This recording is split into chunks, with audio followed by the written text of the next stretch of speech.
దేవుని వాక్యం మనకేం చెప్పిందంటే మనం పోరాటంలో ఉన్నాం, యుద్ధ రంగంలో ఉన్నామని చెప్పింది. కోడి పందెం మీరు చూసారా? కోడి పందెం 2 కోళ్ళు కొట్టుకోవటం చూసారా? చూడలేదా? ఎంతమంది చూసారో చేతులు ఎత్తండి. 2 రకాల పందాలు ఉంటాయి. కత్తి కట్టి వేసే పందెం ఉంటుంది, కత్తి కట్టకుండా విడికాళ్ళ పందెం అని వేస్తారు. ఇంకా కత్తులు కట్టారులు ఏం కట్టరు, డైరెక్ట్గా కొట్టుకొని సావాలి అవి. ఆ కోడి పందెం కాకపోయినా మామూలుగా ఇళ్ళ దగ్గరైనా కోళ్ళు కొట్టుకుంటాయి కదా. ఇప్పుడు పెద్దగా పెంచట్లేదు జనాలు కోళ్ళని. నా చిన్నప్పుడు ప్రతి ఇంట్లో కోళ్ళు ఉండే, టౌన్లో కూడా ఇళ్లలో కోళ్ళు ఉండే. ఇప్పుడు ఆ బాధ పడలేక చాలామంది కోళ్ళు తీసేశారు. ఇప్పుడు కూడా మీరు చూస్తే కొన్ని పల్లెటూళ్ళల్లో సమృద్ధిగా కోళ్ళు కనపడతాయి. కోడి 2 ఎదురుపడ్డప్పుడు అది అట్లా 2 కొట్టుకుంటాయి కదా. నాకెళ్ళి చూడండి, ప్రత్యర్థి కోడిని ఈ కోడి చూస్తూ ఉంటుంది. ఎలా చూసిద్దంటే రెప్ప వేయదు, పక్కకి చూడదు. మీరు ఒకవేళ వీడియో ఏదైనా అవకాశం ఉంటే వేయొచ్చు, ఏదైనా వీడియో దొరికితే. ప్రాబ్లం అంటే అవసరం లేదు. వాటిని అబ్జర్వ్ చేస్తే చుట్టూ ఈలలేస్తా గందరగోళం చేస్తా జనం చుట్టూ కడెంగట్టుంటారు. పెద్ద గోల.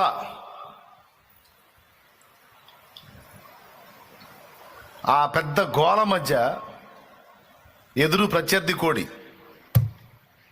ఆ గోల చేసే జనంకెళ్ళి చూడవు, ఎదురెదురు చూసుకుంటూ ఉంటాయి, ఒకదాన్నొకటి చూసుకుంటూ ఉంటాయి. రెప్ప వేయవు ప్రత్యర్థి కోడిని తప్ప పక్కకి చూడవు.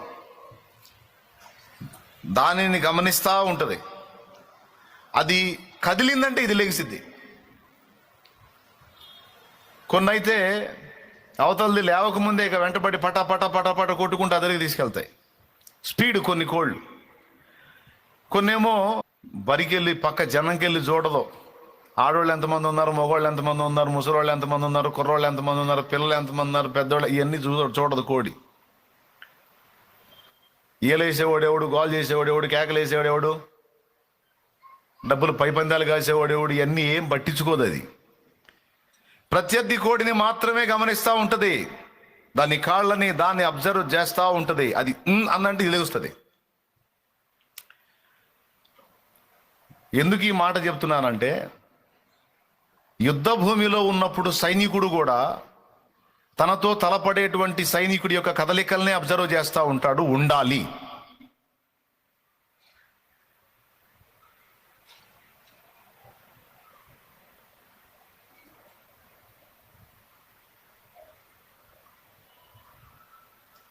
ఇకంతా ఇక ఎవడికెళ్ళి చూడం, అది చాలే. యుద్ధ భూమిలో సైనికుడు కూడా శత్రువు కదలికల మీద దృష్టి పెడతాడు. రణభూమిలో సైనికుడు శత్రువు కదలిక మీద దృష్టి పెడతాడు. రాజు కూడా శత్రురాజు యొక్క కదలికల మీద దృష్టి పెడతాడు. కోడి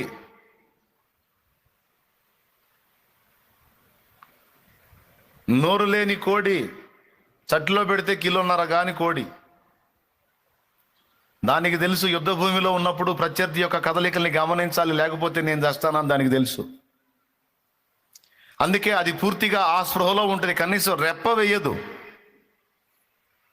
ఇది నేను ఎందుకు ఇంతగా చెప్తున్నానంటే, మనము కూడా రణభూమిలో ఉన్నామని దేవుని వాక్యం అనేక పర్యాయాలు సాక్ష్యం ఇచ్చింది. మనం పోరాడుతున్నామని. మస్తు సార్లు చూపించాను మీకు.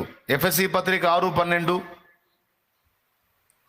మనము పోరాడున్నది శరీరులతో కాదు అన్నాడు. అంటే పోరాటంలో ఉన్నామని చెప్తున్నాడు. మనం పోరాడుతున్నది శరీరులతో కాదు, ప్రధానులతోను, అధికారులతోను, ప్రస్తుత అంధకార సంబంధులకు, లోకనాథులతోను, ఆకాశ మండలమందున దురాత్మల సమూహములతోనూ మనం పోరాడుచున్నాము. మన ప్రత్యర్థి ఒకడు కాదు, గుంపులు గుంపులు ఉన్నాయి అనేది దేవుని వాక్య సత్యం. ఇది ఒక చోటేనా? ఇంకెక్కడన్నా రాయబడి ఉందా మన పోరాటాన్ని గురించి? ఇరుకు మార్గమున ప్రవేశింప పోరాడండి అన్నాడు. చాలామంది అందులో ప్రవేశింపజూతురు గాని వారి వలన కాదు అన్నాడు. పౌలు అన్నాడు, మంచి పోరాటము పోరాడి తిని, నా పరుగు కడమిట్టించి తిని, నా విశ్వాసం కాపాడుకుంటుని, ఇక మీదట నా కొరకు నీతి కిరీటం ఉంచబడి ఉన్నది అన్నాడు. ఇక్కడ పౌలు పోరాటాన్ని గురించి మాట్లాడాడు.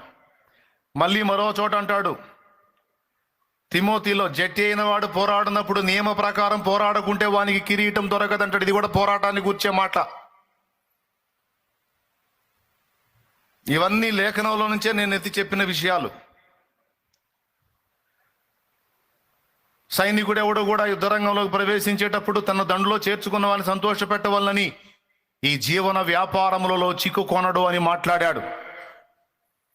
ఇట్లా అనేక వచనాలు మన పోరాట జీవితాన్ని గురించి రాయబడి ఉన్నాయి.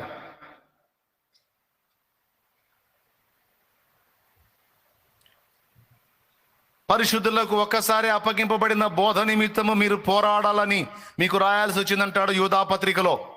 ఒకటి అధ్యాయం మూడో వచనంలో, పరిశుద్ధులకు, అపోస్తలులకు, పరిశుద్ధులకు ఒక్కసారి అప్పగింపబడిన బోధ నిమిత్తము మీరు పోరాడాలని మీకు రాయాల్సి వచ్చింది. ఎందుకంటే దెయ్యాల బోధ చేసేవాళ్ళు జ్వరబడ్డారు, కొందరు రహస్యముగా జ్వరబడ్డారు, వారు దురాత్మల చేత పీడించబడుతున్నారు, దయ్యాల బోధ చేస్తున్నారు, అబద్ధాల బోధ చేస్తున్నారు. అలాంటి దుర్బోధకుల్ని మీరు ఎదుర్కోవాలి, వారిని ఎదిరించి సత్యం పక్షమున మీరు పోరాడాలి. పరిశుద్ధులకు ఒక్కసారి అప్పగింపబడిన బోధ నిమిత్తము మీరు పోరాడాలి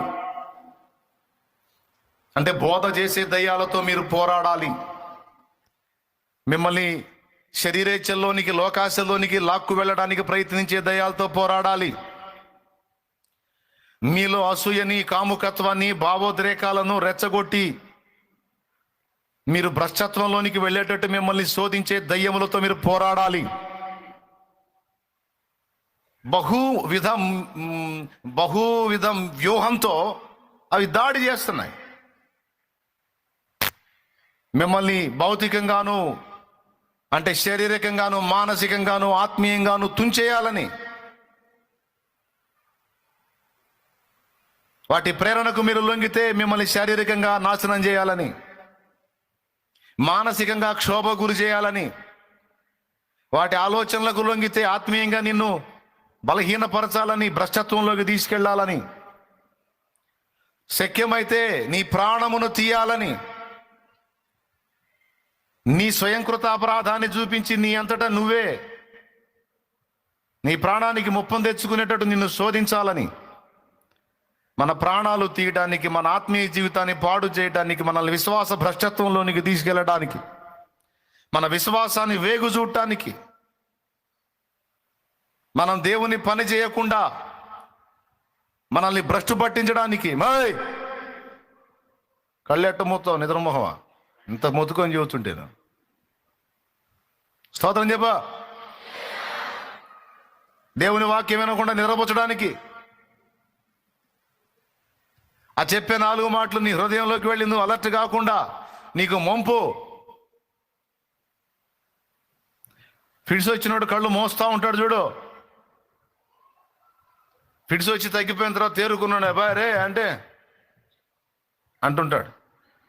అట్లాగే నిన్ను మంపు గురి చేయటానికి, ఫిడ్స్ నా చిన్నప్పుడు మంపులు అంటారు, ఎపిలెప్సీ. అట్లా నిన్ను ఆ మంపు గురి చేయటానికి, మత్తు గురి చేయటానికి, సోమరితనంలోకి తీసుకెళ్ళడానికి,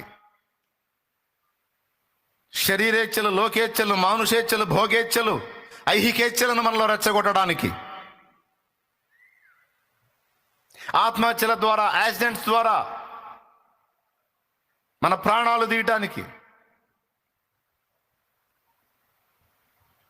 ఎంత పెద్ద కుట్ర జరుగుతుందో మన వెనక. మనలో చాలా మందికి తెలియచావదు, తెలుసుగానే మర్చిపోతాం.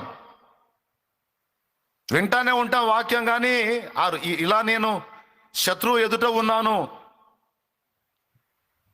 వాడు వేగు చూస్తున్నాడు, అబ్జర్వ్ చేస్తున్నాడు అన్న ఇంకితాన్ని మనం కోల్పోతాం. కానీ వాక్యం అయితే సుస్పష్టంగా చెప్పింది, నిబ్బరమైన బుద్ధి గలవారై మెలకువగా ఉండండి, అపవాది గర్జించు సింహం వలె ఎవరిని మింగుదునా అని తిరుగుచున్నాడు, వెదకుచు తిరుగుచున్నాడు. పేతురు రాసిన మొదటి పత్రిక 5వ అధ్యాయం 8వ వచనం. తెలుసు మీకు, వెళ్ళిపోతారు, సరిపోయింది. ఇక వచ్చిన ఏముందో ముందే చెప్పేశాను, నాకు వెళ్ళి చూడండి. నిబ్బరమైన బుద్ధి గలవారే మెలకుగా ఉండండి, మీ విరోధి అయిన అపవాది, అంటే మీ శత్రువైన అపవాది గర్జించు సింహం వలె ఎవరిని మృంగుదునా అని వెదకుచూ తిరుగుచున్నాడు. వాడు నాయకుడు కష్టపడుతున్నాడు, వాడి దూతలు కష్టపడుతున్నారు, మొత్తం టీం అంతా పోరాడుతుంది మనల్ని అన్ని విధాల దెబ్బతీయటానికి. ఎట్లనో దేవుని మహాకృప మనల్ని ఆవరించి, ఆ మహాదేవుడక మనల్ని కాయుచున్నవాడు, మనం మంపులమై ఉన్నా, మనం నిద్రమొఖాలు వేసుకొని నిద్రమత్తులమై ఉన్నా, ఆయన చురుకుగా ఉండి నిరంతరం మనల్ని కాపాడుతున్నాడు కనుక బతికి బట్టగట్టి తిరుగుతున్నాం. లేకపోతే ఎప్పుడో కథ క్లైమాక్స్ అయిపోయేది. శాశ్వతమైన ప్రేమతో నిన్ను ప్రేమించుచున్నాను, పర్వతములు తొలగినను మెట్టలు తత్తరిలినను నా కృప నిన్ను విడిచిపోదు, నిన్ను కాపాడువాడు కొనకడు నిద్రపోడు అన్న వాగ్దానాలు మనకిచ్చి, మన మత్తులమై ఉన్న ఆయన మత్తుడై ఉండకుండా ఆయన నిరంతరం మనల్ని కాస్తున్నాడు. మనం నిద్రపోతున్న ఆయన మేల్కొని ఉన్నాడు. ఎందుకు చెప్తున్నానంటే, మనకి శత్రు సమూహం ఒకటి ఉంది. ఒకప్పుడు ఆ సమూహంలో వాటి పెత్తనం కింద మనం బతికిన వాళ్ళం. ఇప్పుడు వాటి పెత్తనం కింద నుంచి బయటకు వచ్చేసాం, జీవం గల దేవుని పెత్తనం కిందికి వచ్చాం, దేవుని రాజ్య సభ్యులం అయ్యాం.